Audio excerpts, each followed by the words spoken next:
que representa el dolor crónico reumatológico nociceptivo es la osteoartrosis. Para los que tienen abuelitos, el abuelito se queja de dolor de rodilla, de dolor de espalda, de dolor en el hombro, y se queja con mucha frecuencia.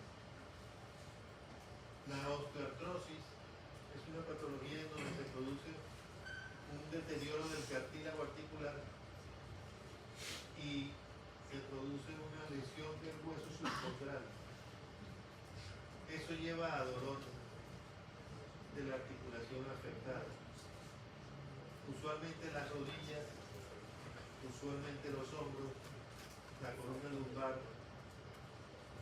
la columna cervical. En reumatología, la osteoartrosis es el mejor ejemplo de dolor crónico de origen nociceptivo.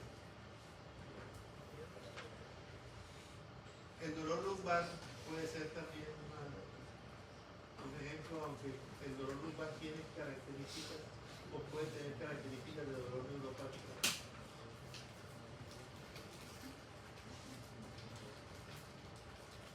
El dolor neuropático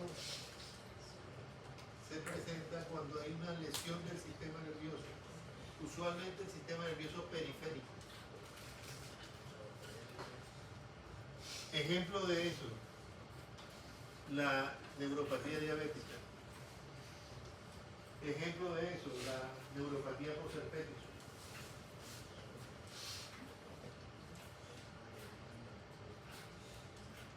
El dolor neuropático implica que sabemos que hay un daño usualmente estructural de las vías periféricas, de la inervación sensitiva, la neuralgia del trigémino. Es otro buen ejemplo.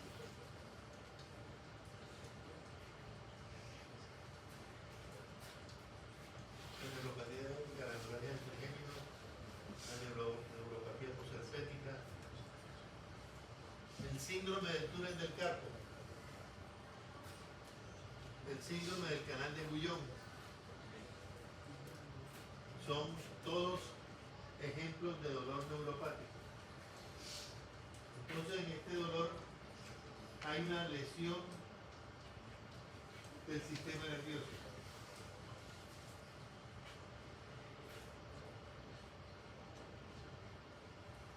Pero esa clasificación de dolor crónico neuropático y nociceptivo dejaba por fuera una serie de dolores que no teníamos forma de clasificar bien. Por ejemplo, la fibromialgia. Por ejemplo, el dolor pélvico crónico.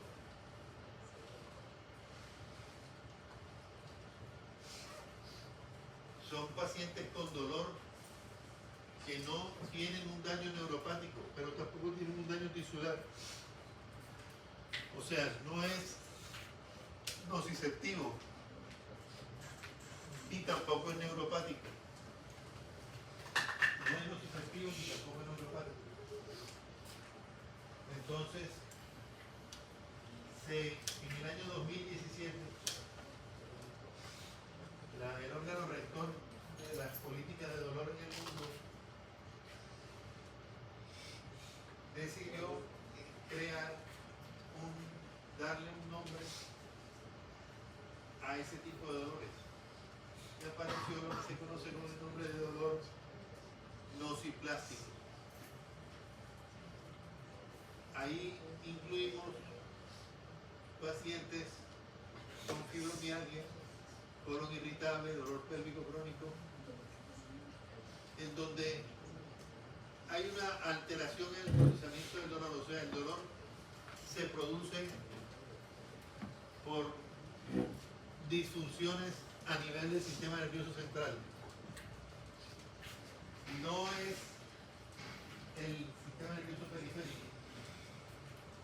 No no hay una lesión estructural del nervio. En el dolor neuropático, la neuropatía diabética, usted puede identificar histopatológicamente el proceso de daño que induce la diabetes en las vías nerviosas. Usted puede identificar por histología lo que produce el herpes en la raíz nerviosa. Usted puede identificar por estudios histológicos lo que se produce en la neuropatía de la neuralgia del trigemio. Pero en el paciente con fibromialgia, a nivel del sistema nervioso central, estructuralmente es difícil demostrar alteraciones neurológicas estructurales, porque sí se identifican alteraciones funcionales en los canales de sodio y calcio. Se han demostrado en los pacientes con fibromialgia. Hasta hace algún tiempo, esto es un paréntesis, se creía que el paciente con fibromialgia era un paciente que estaba molestando, que lo que estaba era molestando. Y no es cierto. El paciente con fibromialgia es un paciente que tiene una patología, que está plenamente identificada, que tiene sus criterios de diagnóstico y que debe ser tratada con la mayor agresividad posible, porque si no se trata la fibromialgia de una manera adecuada, el paciente, además de que va a sufrir mucho, puede tener complicaciones más adelante, sobre todo de índole psicosocial. Entonces, este dolor nociplástico es una alteración en el procesamiento del dolor a nivel central. Todavía nos falta conocer mucho sobre la fibromialgia, pero tenemos claridad de que es una patología a la cual hay que prestarle atención.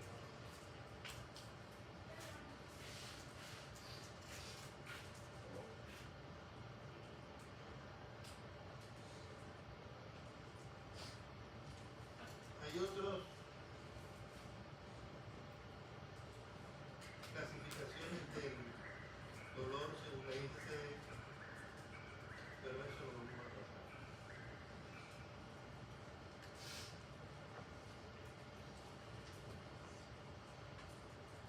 Entonces aquí está nuevamente la clasificación del dolor crónico nociceptivo, neuropático y nociplástico.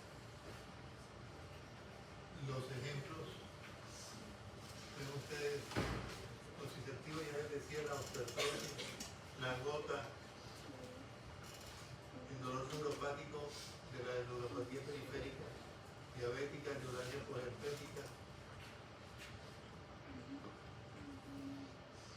El paciente con dolor nociceptivo, claro, típicamente localiza el dolor. Sabemos en dónde está, que se produce, cómo se desarrolla. En el dolor neuropático hay una distribución neuroanatómica. Recuerden ustedes, por ejemplo, en la neuropatía, los herpes, que se afecta el dermatoma usualmente del tronco.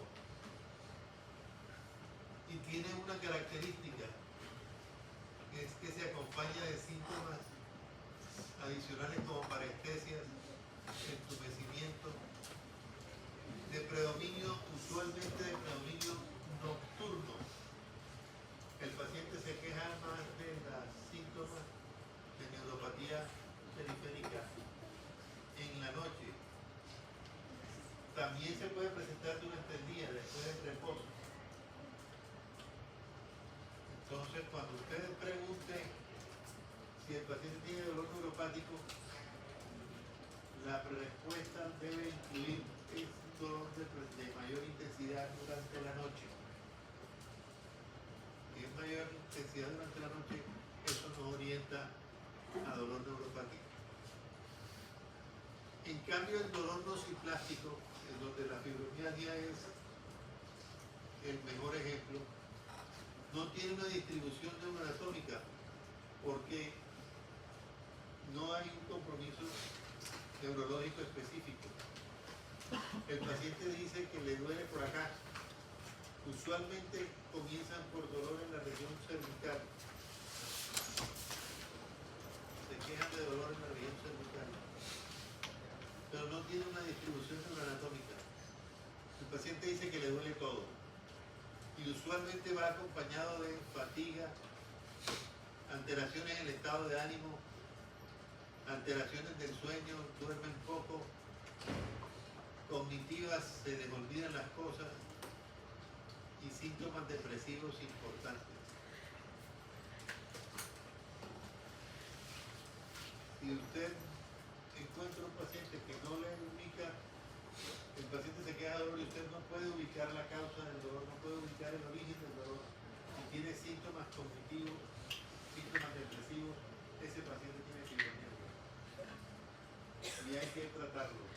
¿Y cómo se tratan este tipo de dolores?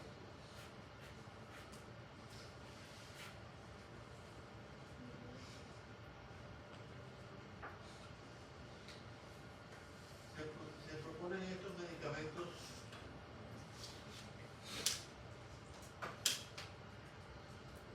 hay unos en primera línea, en segunda línea y en tercera línea.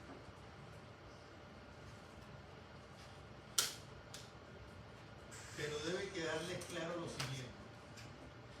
El dolor nociplástico crónico, sobre todo el nociplástico crónico, o el dolor crónico neuropático, requieren de una manera muy importante el tratamiento no farmacológico.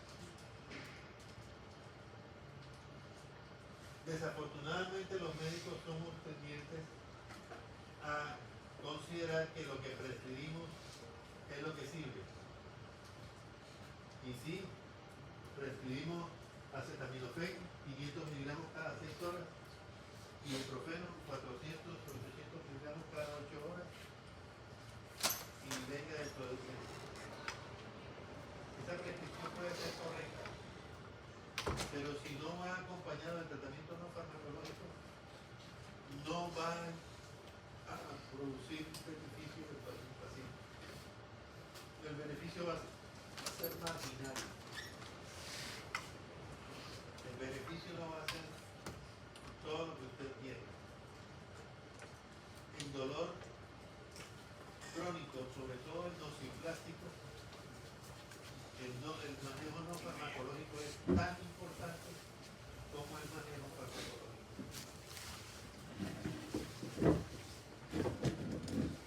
Entonces, manejo farmacológico inicial. Utilizamos como de primera línea gabapentinoides. Ahí está la gabapentina, la pregabalina.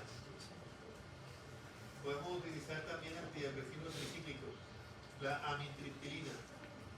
Es un medicamento, la amitriptilina es un medicamento viejísimo, pero es un medicamento eficaz en este tipo de pacientes. Inhibidores selectivos de la recaptación de serotonina y norepinefrina. En ese ejemplo está la duloxetina. La combinación de duloxetina con gabapentinoides, o sea, con gabapentina o pregabalina, esa combinación es bastante eficaz en el manejo farmacológico del dolor crónico.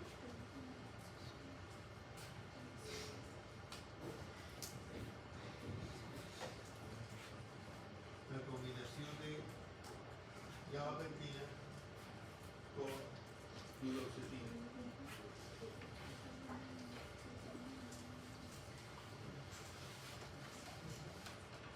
Si ese esquema de manejo falla, se puede adicionar, conservando el esquema de manejo,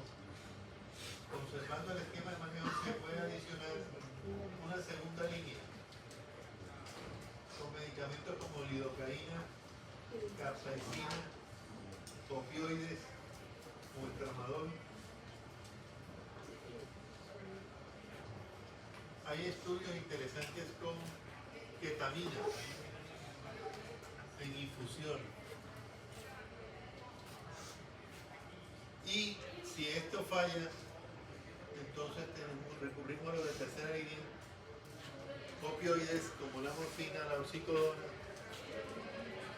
o se puede utilizar la toxina botulínica para dolor neuropático crónico que no responda a la primera y segunda línea. Eso tiene que ir acompañado, ustedes fijen, del municipio, tiene que ir acompañado del tratamiento no farmacológico.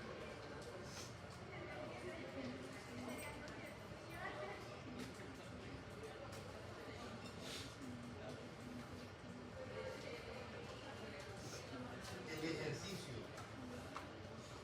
es una de las prácticas que más sirve para el tratamiento de la fibromialgia, sobre todo. En osteoartrosis también es importante el ejercicio. Ejercicio que implique que el paciente haga un tiempo de duración adecuado. No es ejercicio que yo voy caminando a la tienda y traigo la leche todos los días. Yo hago ese es mi ejercicio, ese ejercicio no es. Es un ejercicio que sea vigilado por un experto. Es un ejercicio que implique que el paciente sude, que el paciente se sienta que el ejercicio lo cansa. Si ese ejercicio es de esa manera, ese ejercicio sirve. Cualquier ejercicio sirve. Natación, baile, yoga, pilates. Cualquier ejercicio sirve para el alivio del dolor.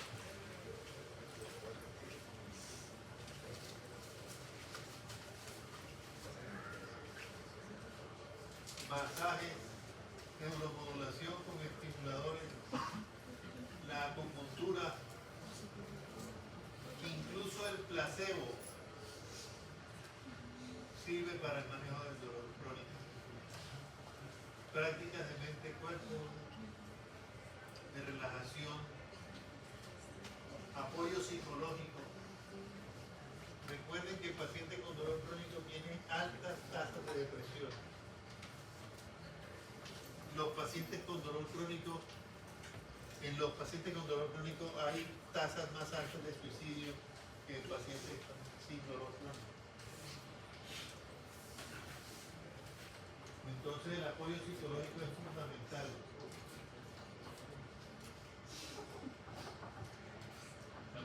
Si no acompañamos el tratamiento farmacológico del dolor crónico, si no lo acompañamos del tratamiento no farmacológico y de apoyo psicológico, no estaremos haciendo un tratamiento completo.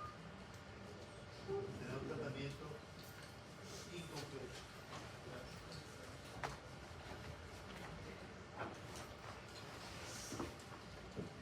Cuando vamos a hacer el tratamiento,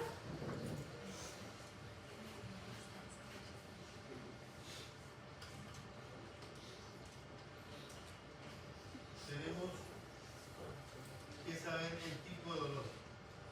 El interrogatorio tiene que llevar a que identifiquemos cuál es el tipo de dolor.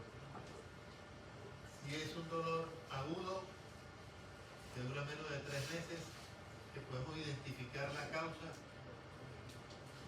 que podemos identificar el problema, o si es un dolor crónico que puede ser, como ya lo mencionamos, nociceptivo, neuropático o nociplático.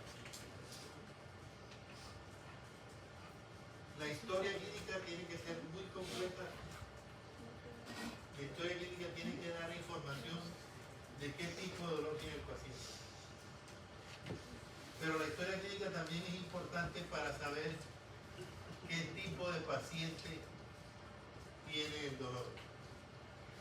No No es lo mismo saber qué tipo de dolor tiene el paciente a qué tipo de paciente tiene el dolor. Si nuestro paciente es un paciente de base ansioso, este paciente va a ser un poco más complejo en su manejo del dolor crónico por su estado de ansiedad previo. Entonces necesitamos saber qué tipo de paciente tenemos. La edad, obviamente, es más difícil tratar a un paciente mayor. Los pacientes mayores es más difícil utilizar ciertos fármacos. Son pacientes que tienen compromiso renal, hepático, gastrointestinal.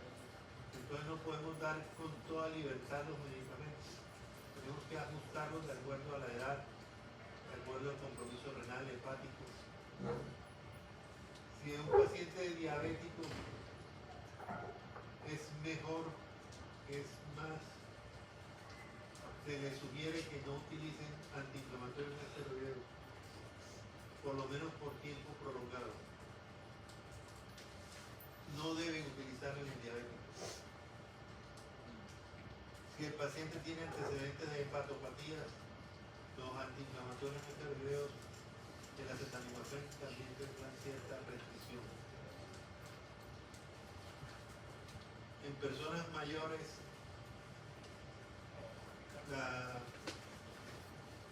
el uso de medicamentos como los opioides pueden producir efectos secundarios inesperados. Por ejemplo, puede hacer que el paciente tenga alucinaciones. Los opioides en los ancianos pueden producir mareo y caídas con fracturas consistentes de la axila. Entonces, los opioides en los ancianos tenemos que manejarlos a dosis menores que los pacientes adultos jóvenes. Siempre que vayan a prescribir un opioide o que vayan a prescribir un medicamento de acción central anticonvulsivante o antidepresivo, como los que mencionamos, como los gabapentinoides, los antidepresivos, siempre que vayan a prescribir, pregunten si el paciente ha tomado esos medicamentos anteriormente y qué síntomas ha tenido. Usualmente el paciente con dolor crónico ya ha tomado de todo. Ya viene tomando toda clase de fármacos. Entonces, usted debe interrogarle y preguntar cómo ha sido la respuesta anteriormente a tal o cual medicamento que usted le va a prescribir. Si el familiar o el paciente le refiere que cada vez que toma un opioide le da náuseas y vómitos, no le prescribe el opioide. ¿Por qué? Porque le va a volver a dar náuseas y vómitos. Ya lo vio. ¿Para qué se lo va a prescribir? O si se lo va a prescribir, cerciórese de que lo tome en una dosis inferior a la que tuvo previamente.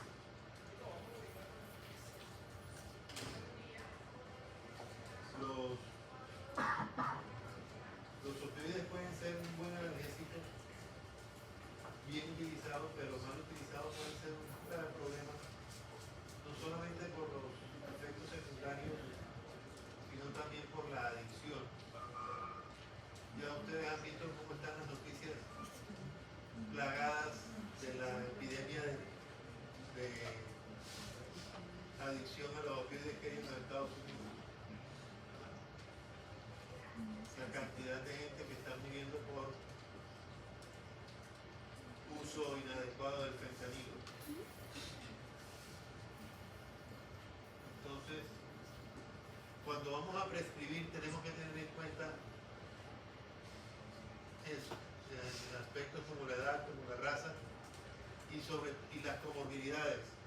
Ya les decía lo de la diabetes, lo de los compromisos hepáticos, compromiso gastrointestinal. Un paciente con antecedentes de úlcera gástrica es un paciente que tenemos que utilizar antiinflamatorios no esteroideos con mucho cuidado, utilizar usualmente los selectivos de COX-2 o porque los no selectivos le van a producir, ya produjo una úlcera, va a producir una segunda úlcera, con seguridad.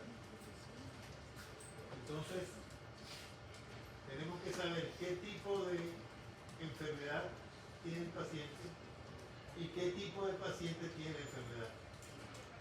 Haciendo esa relación, vamos a poder escoger bien el medicamento que el paciente va a sintonizar, llámese acetaminofén, antiinflamatorio, antiviral o opioide, y anticonvulsivante o antidepresivo en el caso de que sea un dolor neuropático. En el dolor neuropático, fíjense que no mencioné ni acetaminofén ni antiinflamatorio, porque no están indicados. El acetaminofén y el antiinflamatorio no están indicados en dolores crónicos. Tal vez puedan utilizarse parcialmente en pacientes con dolor nociceptivo crónico, como la osteoartrosis. Ahí sí pueden utilizar acetaminofén o antiinflamatorio, pero siempre por cortos periodos de tiempo. Recuerden que la osteoporosis es una enfermedad que afecta a los ancianos y los ancianos manejan de una manera diferente los medicamentos. Preguntas, comentarios, aportes.